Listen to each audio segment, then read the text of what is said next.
इससे तो बढ़िया वो नारी बांझ रह जाती तो एक शराबी तो पैदा नहीं होता, एक ज्वारी तो पैदा नहीं होता। ग्रंथों में लिखा है कि क्विंटलों का वजन धरती पर डाल दो, माता धरती को वजन नहीं लगता, लेकिन एक चरित्रहीन व्यक्ति धरती पर चलता है तो धरती माता मोटे मोटे आंसुओं से रोती है।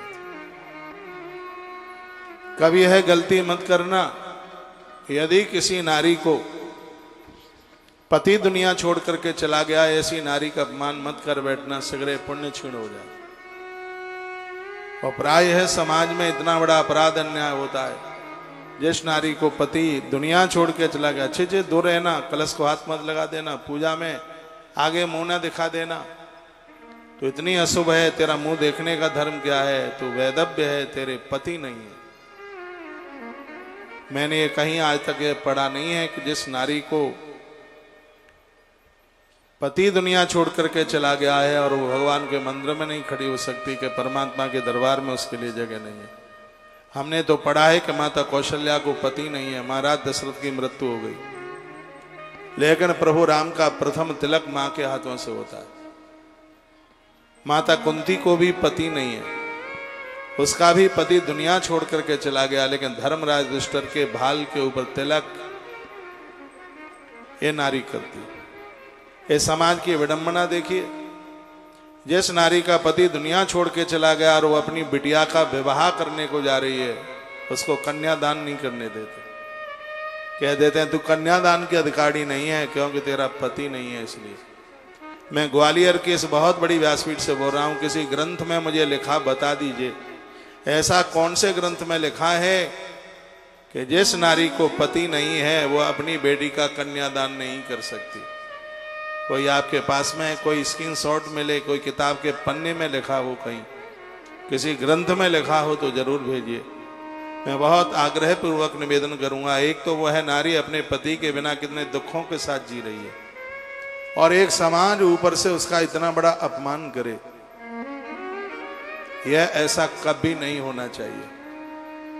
अरे वो तो एक साध्वी का जीवन जी रही है, उसको आप मजबूताई दीजिए, उसको आप अपना साथ दीजिए और कहिए हर प्रकार से हम आपके साथ में, आप चिंता न कीजिएगा। माता कौशल्या का पति महाराज दशरथ की मृत्यु हुई है।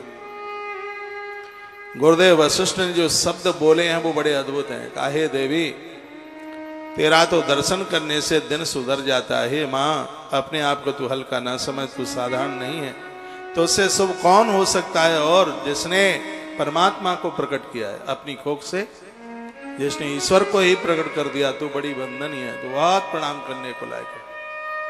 ऐसी नारी जिसने लायक पुत्रों को जन्म दिया, जो इस देश और धरती के काम आ रहे हैं, और उसका पति चला गया दुनिया छोड़ करके, और ये दुनिया उसके लिए किवाड़ बंद कर लेती है, उसका अपमान कर देती है, तो यह हमारा बहुत बड़ा दुर्भाग्य है। मैं निवेदन करना चाहूंगा आग्रह पूर्वक, सिरादे चालू है हा? अब नहीं बोले।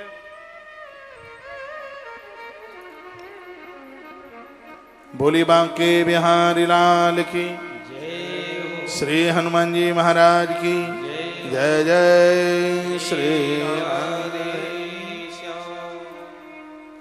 हिरण्याक्ष को कोई संतान नहीं थी।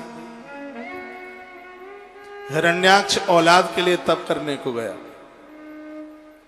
और इसने भगवान शंकर का बहुत बड़ा तप किया। उन्हीं दिनों में भगवान शंकर के नेत्रों से एक बच्चे ने जन्म लिया। एक बार की बात थी, भगवान शंकर कैलाश पर थे, मां भगवती ने पीछे से आंख में चोली का खेल खेलते हुए पीछे से आकर के नेत्रों को बंद कर लिया। आंख में अंधेरा हो गया।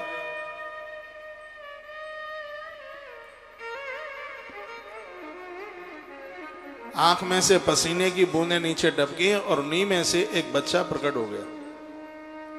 आंख में अंधेरा था उस समय जिस समय बालक पैदा हुआ, इसलिए वो अंधा प्रकट हुआ।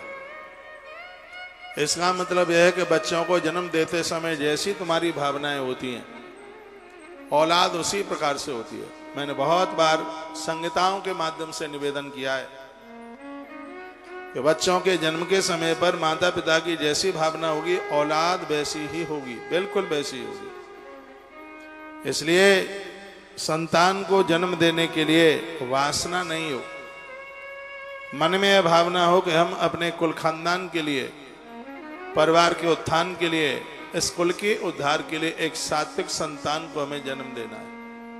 और ऐसी औलाद को जन्म देने के लिए 10 महीने पूर्व से तैयारियां होती हैं।